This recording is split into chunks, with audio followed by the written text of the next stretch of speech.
Let's see. Is that working?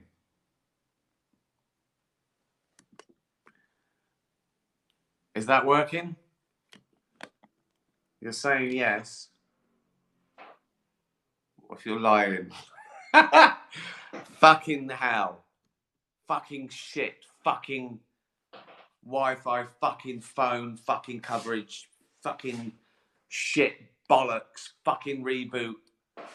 I mean, what's the fucking point? Why don't things just fucking work? Oh. Really? I still don't know if it's working. I assume so. People are saying it is.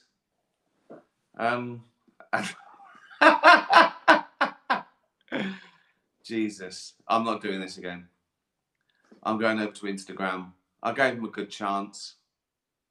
So, also I can get that sponsored and give loads of money to animal charities. So, you know, they're making a fucking mug of me and you. Everyone, I love the fact that I'm using Twitter to say, everyone go to Instagram. everyone now. I'll tell you now, I'm going to do Instagram. So, everyone watching this, just open an Instagram account and just wait. And I'll tell you. Right, let's get straight to the questions. We've wasted so much time. Now we're going to waste some more with it being broadcast. It's a waste of time not broadcasting this shit, and it's a waste of time broadcasting this shit. So it's lose-lose, in my opinion. Right, questions. Emma. Last night, while half asleep, I reached over and accidentally ate a bunch of cat treats, thinking they were salted nuts. Have you ever accidentally eaten something you shouldn't have? Well, all my life, but I meant to. I don't think I've ever eaten anything accidentally. I heard horror stories of people glugging fairy liquid because they thought it was a cocktail or something. But no, I've never done that. I mean, taking someone else's beer by mistake, that's horrible. Particularly if they're a dirty bastard with fucking fleas in their beard. That's never nice. Not the food so much as the person. No, I haven't. I remember talking to Carl once, and when he was a kid, he accidentally ate a beetle because he thought it was licorice. I've never done anything that fucking stupid. Oh, that's horrible. Susie says, I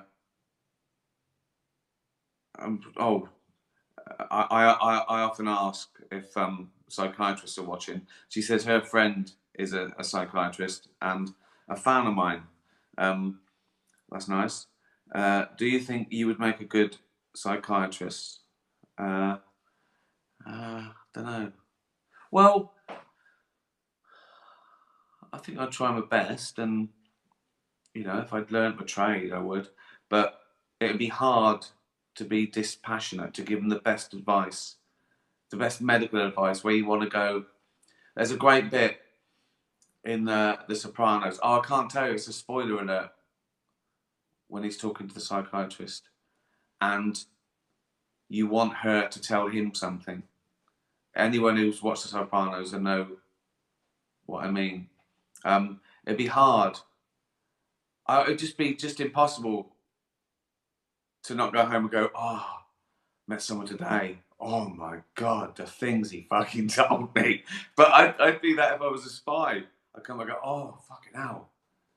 Just let me tell you a few things that I learned today. So I don't know. I think it would be too distressing for me to be trying to help people with terrible problems. Well, not all of them terrible, but you know what I mean. I don't think I'd be good at it, if I'm being honest. No. I wouldn't be a good doctor. I wouldn't. I couldn't go. Oh, I'd go. I'm not touching that. No, no. I'm not. No, I'm not putting my finger up your ass. That's fucking disgusting. Get out. You're a doctor. Fucking no. Freya, who or what got you into starting stand-up comedy? Oh, that's difficult because I wasn't one of those people that always wanted to do it. Like watch stand-ups, go, oh, I want to do it for a young age. As you know, I was a failed musician. I was always sort of funny and always mucking around, and I, secretly thought I'd probably be good at it. But growing up, I never even thought that was an option. Comedian as a job. Um, and I got into it by mistake. And after my failed music career, you sort of lose your nerve in your 30s, don't you? Apparently, if you haven't bungee jumped by the time you're 30, you never will. And I sort of felt a bit like that, and I just got a normal job. And I think the first time I did stand up, I was already doing comedy as a job. So I sort of eased into it. I'd done radio. I think I'd even done some TV, like 11 o'clock show. But what got me into it was I watched a lot of stand-ups. In my old job as Ents manager, I put on stand-ups, and they're all sort of younger than me probably, and I sort of thought, well, some of these are brilliant. We had people like Sean Locke and Harry Hill, and I thought they're amazing. And then some of them, in fact, probably more than half, I thought, well, these aren't very good. These aren't funny. I could do that, but they're making the same money as Sean Locke and Harry Hill. They've got a job. And so that made me start thinking, well, even if I was in the middle, even if I was just an average comic, they're earning. I could do this as a job. So that made me start. Then I started going to comedy clubs, thinking I'll do 5 minutes. I'll do 5 minutes, and eventually I did. I had 3 pints and I did 5 minutes, and I sort of thought, yeah, I could. Yeah, I can do this. But you get better all the time. When you think you're good, you're not, and then a year later you are, and you look back and you go, oh, I wasn't good when I thought I was. And even like after 15 years, I did Humanity. I thought, oh, now I'm a proper stand-up. It takes a long time to find your voice and go, okay, this is good enough forever, if you know what I mean. But I'd say it took me 15 years to consider myself a pretty good stand-up. And you've got to keep pushing it. I don't know if that answered your question or not, but it was basically sneaking into it, just sliding into it. And I also thought I should do this because I'm making money as a comedian. I'm writing and I'm popping up on telly and the radio. And I felt that I should sort of earn my wings a little bit. Because you don't want other comedians thinking, why has he got a telly show? He doesn't even do stand-up. So I thought I should do it. You know what I mean? As a sense of sort of responsibility. And it all worked out okay. I'm still annoyed at the Wi-Fi not working. Maybe it wasn't the Wi-Fi. The Wi-Fi was working because I was on YouTube playing a tune. So it was either my phone or the signal, Vodafone. So, or Twitter. We don't know. So I don't think I should blame the Wi-Fi. So the Twitter, Vodafone, or my phone. Can it be?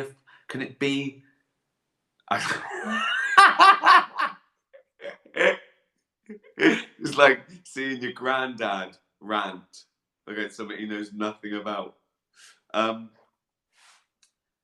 Tiana watched Out of England 2, and you were talking about how the Icelandic eruption wouldn't make you miss a gig. That's true.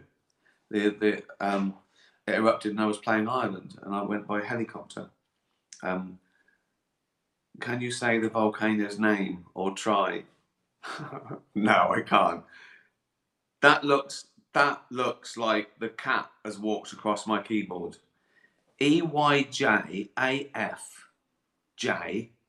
That's never happened before. IFJ.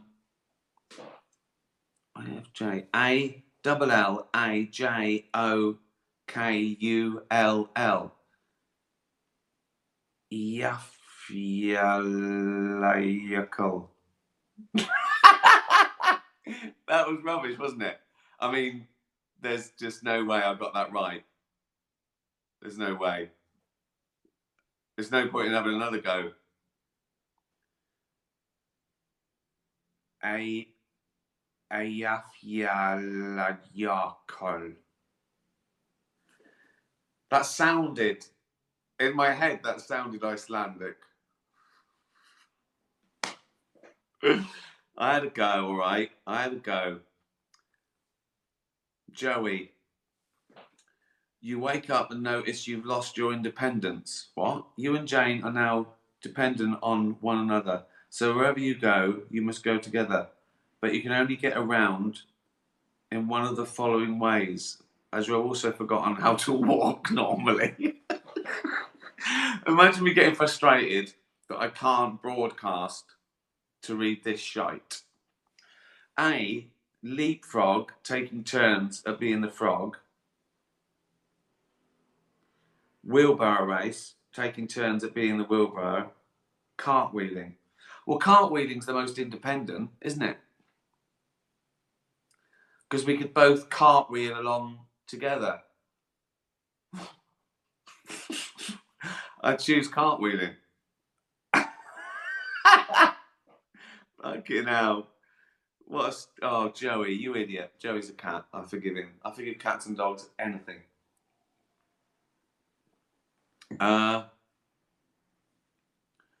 Annabelle, when Derek stopped the car to hug his dad, were you in character while telling the driver to stop? Or were you simply Ricky in director mode? Best TV scene ever. I would have been... I had to get in the car and film it, and I probably just went, okay, stop the car now. I probably wouldn't have been in character now. That would have been weird. You couldn't see anything.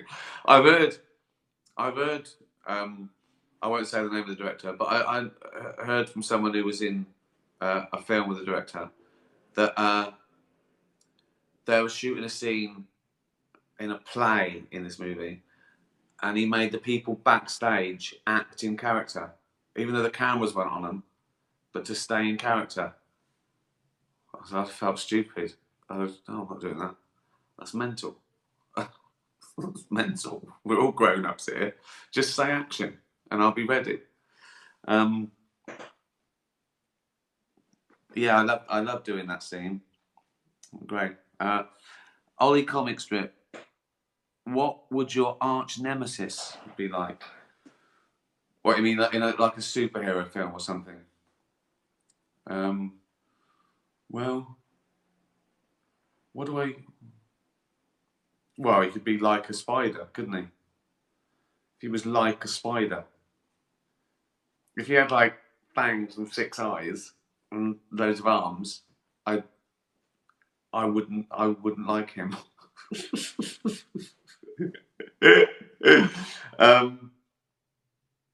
But I assume you've been sort of personality trait or something that gets on my nerves. Who's going to get on my nerves more than I could get on their nerves? That's my secret weapon. You know what I mean? If I was Superman, I'd annoy Kryptonite. I'd annoy it. I'd go, you little fucking green piece of shit. And Kryptonite would get fed up. I think someone with no sense of humour. That's my nemesis. Someone who just doesn't get anything or doesn't like anything or is offended by everything. That would do my head in. Well, in fact, he could be a normal bloke who just sniffed too much and it crisps loudly. That would do my fucking head in. I'd come out of character. If you know, like Clark Kent, he's not wanting to give away Superman. If I was that, if I was Clark Kent and someone was sniffing, I'd go mental. I'd just pick the pub up and throw it right across the fucking lake. They go, "Are you Superman?" I go, "Yeah, sorry, there was fucking twat chewing too loudly." Right. Look, everyone. Superman. He just threw. Yeah, sorry.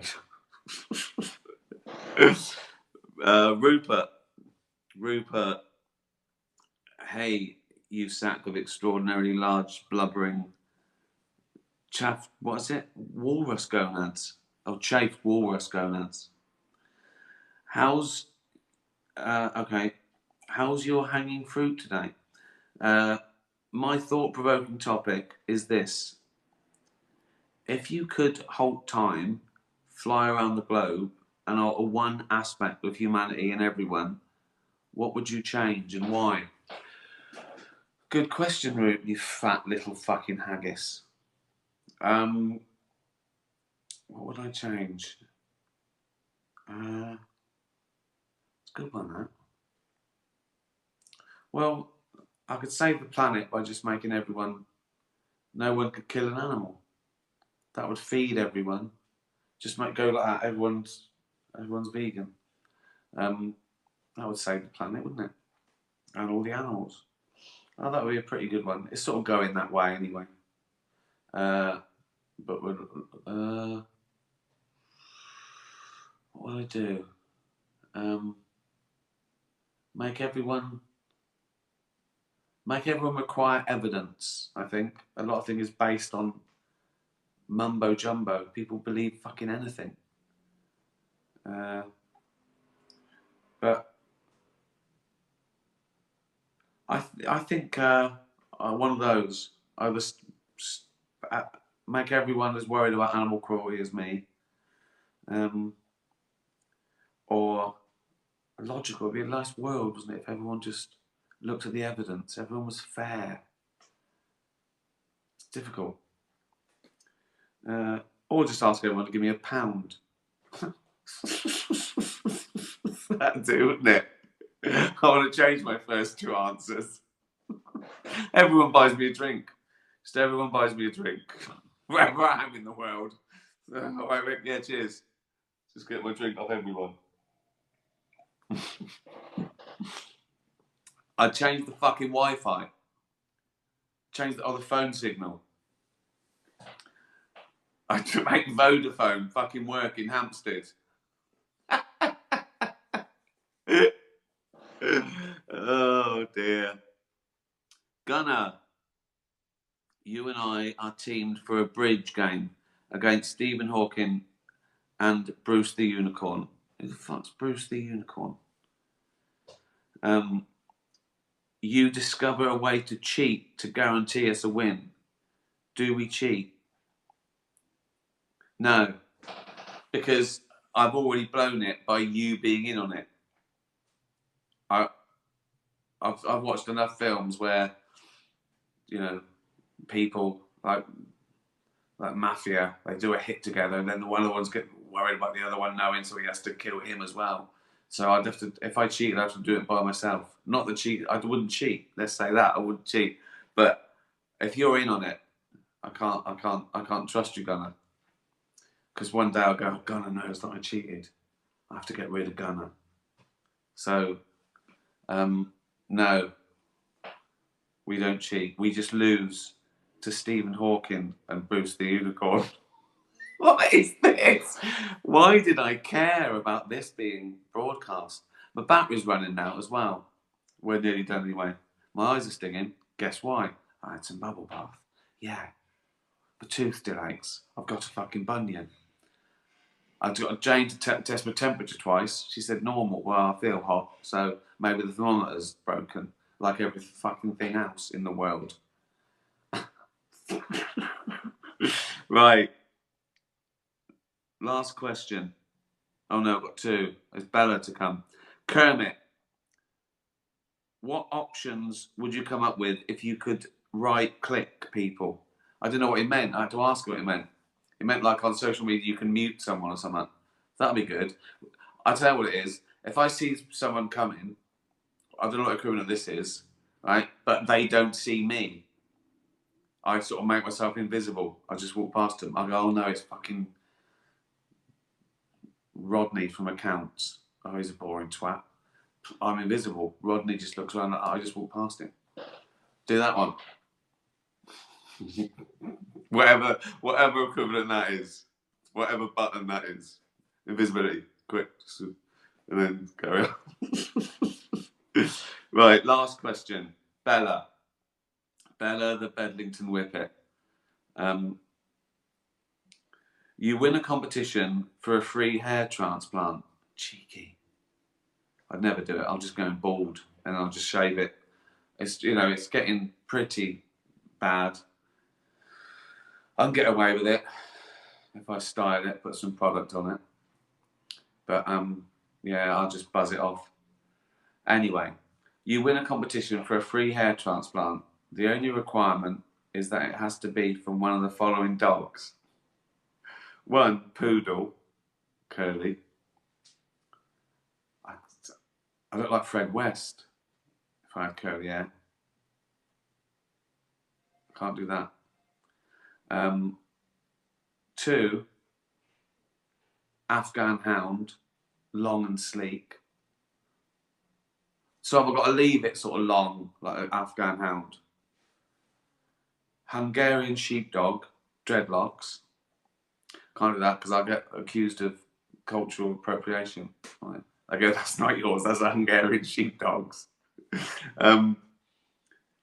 Me, Whippet, very scruffy. That one, I think, I can't do. I did have a hair perm once when I was about, I don't know, 18, 19, when they were almost having perms to make it sort of curly.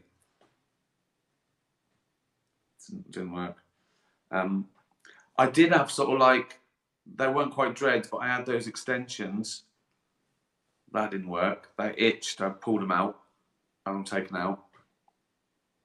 Look like a right twat. I've had all these. Yeah, and now it's going through. So I'll choose scruffy.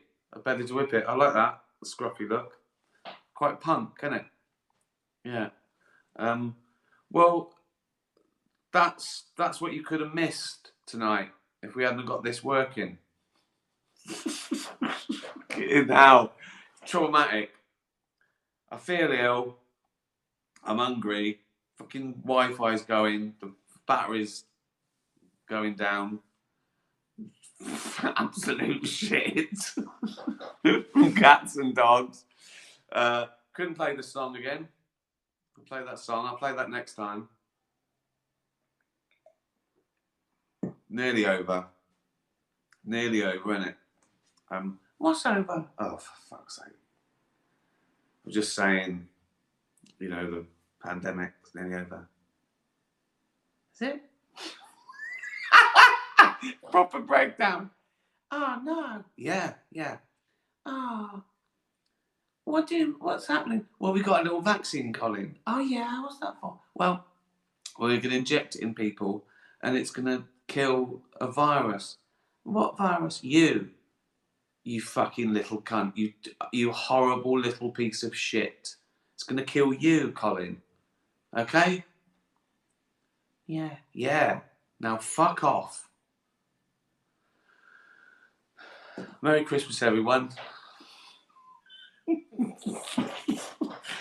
Oh, got a gig Sunday. Doing this live 2 to 4. Get your questions in early. So because I have to come back and I'll do this at 6 o'clock if everything goes right, if it works. I'll do a shorter one because I'd have had a hard day, wouldn't I? What's the point of this, really? I mean, life. Stay safe. Be nice to animals. Tatty bye, everyone. Tatty bye.